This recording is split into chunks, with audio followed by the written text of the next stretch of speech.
یہ فتویٰ تو آپ خود دے چکے ہیں، پھر مجھ سے پوچھنے کی ضرورت کیا ہے؟ مسئلہ یہ پوچھا گیا ہے کہ سنی، حنفی، بریلوی شخص حالت تشیع کی نماز جنازہ پڑھ سکتا ہے یا نہیں؟ پڑھ لے تو اس کے ایمان میں کوئی فرق آتا ہے یا نہیں؟ کیونکہ حالت تشیع حضرات کا عقیدہ ازواج مطہرات صحابہ کرام کے بارے میں بہت غلط ہے، تو جب عقیدہ بہت غلط ہے تو پھر نماز جنازہ جائز ہوگی؟ تو فتویٰ تو آپ نے خود دے دیا، پھر مجھ سے پوچھنے کی ضرورت کیا ہے؟ صرف یہ ہے بھی میں اٹھ کے نہیں کہتا، سیالوی صاحب کہیں، اتنا ہی ہوا نا، مجھے اپنا وکیل بنا رہا ہے، ترجمان بنا رہا ہے۔ شیعہ کا عقیدہ جو کتابوں میں موجود ہے وہ یہ ہے کہ یہ قرآن ہی اصلی قرآن کوئی نہیں۔ شیعہ کا عقیدہ یہ ہے کہ یہ قرآن اصلی قرآن کوئی نہیں، اصلی قرآن امام مہدی کے پاس ہے، وہ آئیں گے تو اصلی قرآن لائیں گے۔ تو جن کے پاس قرآن ہی کوئی نہیں، آسمانی کتاب ہی کوئی نہیں، ان کا مذہب آسمانی ہو سکتا ہے؟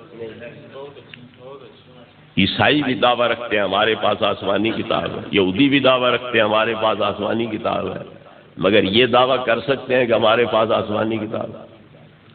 2000 سے زیادہ روایتیں معتبر کتابوں میں اور ثقہ راویوں کے ذریعے جو ثابت ہے وہ کہتی ہیں، 2000 سے زیادہ روایتیں کہ یہ قرآن اصلی قرآن نہیں۔ اگر وہ کہیں یہ روایتیں جھوٹی ہیں تو الحمدللہ ہم مانتے ہیں جھوٹی ہیں، مگر ایک مسئلے کے بارے میں جس مذہب کی 2000 سے زیادہ روایتیں جھوٹی ہوں، اس مذہب کے راویوں کا اعتبار کیا ہو سکتا ہے اور کتابوں کا اعتبار کیا ہو سکتا ہے؟ پھر سارے مذہب کا ہی صفایا ہو گیا۔ پھر صحابہ کرام علیہ رضوان 1,40,000 ہیں، ان کا عقیدہ یہ ہے کہ وہ سارے مرتد ہو گئے تھے، صرف 3 بچے تھے، حضرت مقداد، حضرت سلمان فارسی اور حضرت ابو ذر غفاری۔ حضرت سلمان فارسی اور ابو ذر غفاری نہ مہاجر ہے نہ انصار ہے، ایک حضرت مقداد مہاجر ہے، تو سارے مہاجرین بھی ختم، سارے انصار بھی ختم، ان کی تعریفوں سے قرآن بھرا پڑا ہے، سب کو مرتد کہہ دیا۔ چلو اس سے ہٹ کے میں صرف یہ کہنا چاہتا ہوں کہ نبی پاک کی تعلیم کا نتیجہ کیا نکلا؟ اصل پروگرام صحابہ کرام پہ اعتراض نہیں، اصل پروگرام نبی پاک کی نبوت ختم کرنا ہے، کہ جس نبی نے 23 سال محنت کی اور 1,40,000 بندہ تیار کیا، آنکھیں بند کی انہوں نے، یہ سارے مرتد ہو گئے، تو اس نبی کی تعلیم کیا ہوئی؟ اس کا اثر کیا ہوا؟ اصل پروگرام نبی پاک کی نبوت ختم کرنے کا ہے۔ ایک فرقہ ان کا غرابیہ ہے، وہ کہتے ہیں کہ جبریل نبوت تو حضرت علی کی طرف لائے تھے، لیکن حضرت علی اور نبی پاک کی شکل ملتی جلتی تھی، محمد ابن عبداللہ کی اور علی ابن ابی طالب کی، تو جبریل کو دھوکہ لگ گیا، مغالطہ لگ گیا، وہ بجائے علی ابن ابی طالب کو دینے کے محمد ابن عبداللہ کو دے کے چلا گیا۔ 23 سال تک مغالطہ جبریل کا نہ نکلا، وہ غلط فہمی اسی طرح قائم رہی، اور اللہ کو بھی پتہ کوئی نہ چلا کہ نیچے کیا انقلاب آ گیا ہے۔ میں نبی بنانا کس کو چاہتا تھا اور بن کون کیا ہے؟ تو ذرا اندازہ کرو کہ نبی پاک کی نبوت پھر یقینی ہوئی۔ اگر اللہ نے علی پاک کو بنایا تھا، بن محمد ابن عبداللہ گئے، تو پھر نبی پاک سچ مچ کے نبی ہے یا دھوکے کی وجہ سے نبی بن گئے، مغالطے کی وجہ سے نبی بن گئے؟ اصل پروگرام یہ ہے کہ نبی پاک کی نبوت ہی ختم کرو۔ ایک فرقہ، اس فرقے کو غرابیہ کہتے ہیں، کہ جس طرح کوا کوے کے مشابہ ہوتا ہے، اس طرح علی اور نبی پاک مشابہ تھے، شکلیں ملتی جلتی تھی، اس لیے مغالطے لگ گئے۔ باقی 1,24,000 پیغمبر میں کہیں مغالطہ نہ لگا انہیں، یہاں آ کے مغالطہ لگ گیا، اور پھر 23 سال وہی لاتے رہے اور مغالطہ نکلا ہی نہیں۔ حضرت علی کو بھی پتہ کوئی نہ چلا کہ نبی میں تھا، میں اپنا حق وصول کروں، تو انہیں بھی کوئی نہ پتہ چلا، تو انہیں پتہ کیسے چل گیا کہ حضرت علی نبی بننے تھے، جب علی پاک کو خود پتہ نہیں کہ نبی میں نے بننا تھا، میں اپنا حق وصول کروں، انہیں پتہ کہاں سے چل گیا کہ نبوت تو حضرت علی کو ملنی تھی؟ تو یہ شیطنت ہے، صرف نبی پاک کی نبوت کو ختم کرنے کے لیے۔ یہودی ہے پیچھے سے جنہوں نے یہ مذہب جاری کیا ہے، تو وہ یہودیت جو ہے وہ یہاں کار فرما ہے۔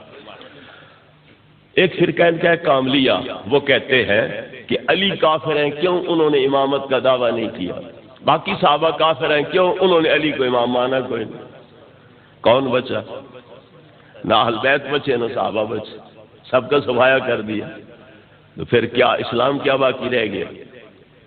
جب علی پاک جیسی ہستی وہ بھی کافر ہے، باقی صحابہ بھی سارے کافر، تو پیچھے بچا کون؟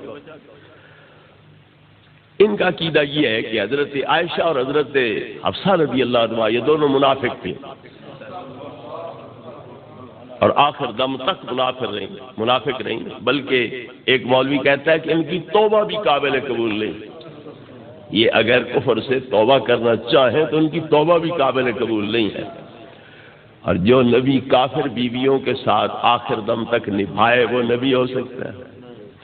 لا تمسکوا بعصم الکوافر، اللہ فرماتا ہے کافر عورتوں کو اپنے نکاح میں مت رکھو، لا ہن حل لہم ولا هم یحلون لہم، نہ کافر مرد مومن عورتوں کے خامد بن سکتے ہیں اور نہ کافر عورتیں مومن مردوں کی بیویاں بن سکتی ہیں، تو پھر جو نبی منافق بیویوں کے ساتھ زندگی نبھاتا رہا ہے اس کی نبوت کہاں گئی؟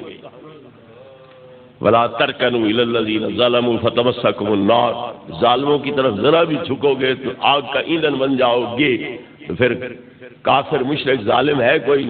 ان الشرک لظلم عظیم، تو یہ ظالمہ تھی پھر نعوذ باللہ بقول ان کے، اور نبی پاک آخر دم تک حضرت عائشہ کے گھر رہے، وصال بھی آپ کا حضرت عائشہ کے گھر ہو رہا ہے، تو پھر نبی کریم علیہ السلام کا انجام کیا ہوا جب اللہ کہہ رہا ہے کہ ذرا بھی ظالموں کی طرف نہ جھکو ورنہ آگ دوزخ کی آگ کا ایندھن بن جاؤ۔ اللہ فرماتا ہے جاہد الکفار والمنافقین واغلظ علیہم، اے میرے نبی کافروں کے خلاف منافقوں کے خلاف جہاد کرو، ان پہ سختی کرو، اور نبی پاک ان کو بیویاں بنا کے رکھیں اور محبوب بیوی بنا کے رکھیں حضرت عائشہ کو، اور بیماری کے دن بھی گزاریں تو وہاں، اور آپ کی وفات ہو رہی ہو تو بھی حضرت عائشہ کے سینے کے ساتھ آپ کی پشت لگی ہو اور آپ کا چہرہ پاک حضرت عائشہ کی گردن اور چہرے کے ساتھ لگا ہوا ہو، اس حال میں وفات ہو رہی ہو، تو پھر آپ نے جہاد کیا منافقوں کے خلاف؟ یہ بھی تو منافق ہیں، جہاد کیا ان کے خلاف۔ اللہ نے فرمایا ذرا پر میلان ادھر نہ رکھو، تو آپ نے یہ میلان چھوڑا، علیحدہ ہوئے، تو بقول ان کے نبی پاک کی حیثیت کیا رہ گئی؟ آپ کو ایک کامل مومن بھی نہیں رہ سکتے چاہے کہ نبی ہوں اور نبیوں کے سردار۔ حضرت صفیہ نبی پاک کی پھوپھی ہے، ان کا عقیدہ یہ ہے کہ ان کے بیٹے جو زبیر ہیں تو وہ حرامی ہے، حلالی نہیں ہے، تو پھر بیٹے کا قصور ہے یا ماں کا قصور ہے؟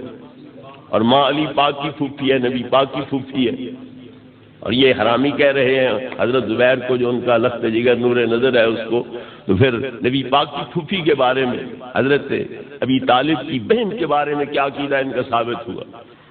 تو یہ بدترین دشمن ہیں نبی پاک کے بھی، اہل بیت کے بھی، صحابہ کرام علیہ رضوان کے بھی، اور انتہا درجے کے گستاخ ہیں اور قرآن کے منکر ہیں، اس لیے ان کا جنازہ پڑھنا قطعاً جائز نہیں، اور جو پڑھ چکے ہیں وہ علانیہ توبہ طائب ہوں، دوبارہ اپنے نکاح پڑھوائیں اور آئندہ کے لیے اعلان کریں کہ ہم کسی شیعہ کے جنازے میں شامل نہیں ہوں گے۔ وآخر دعوانا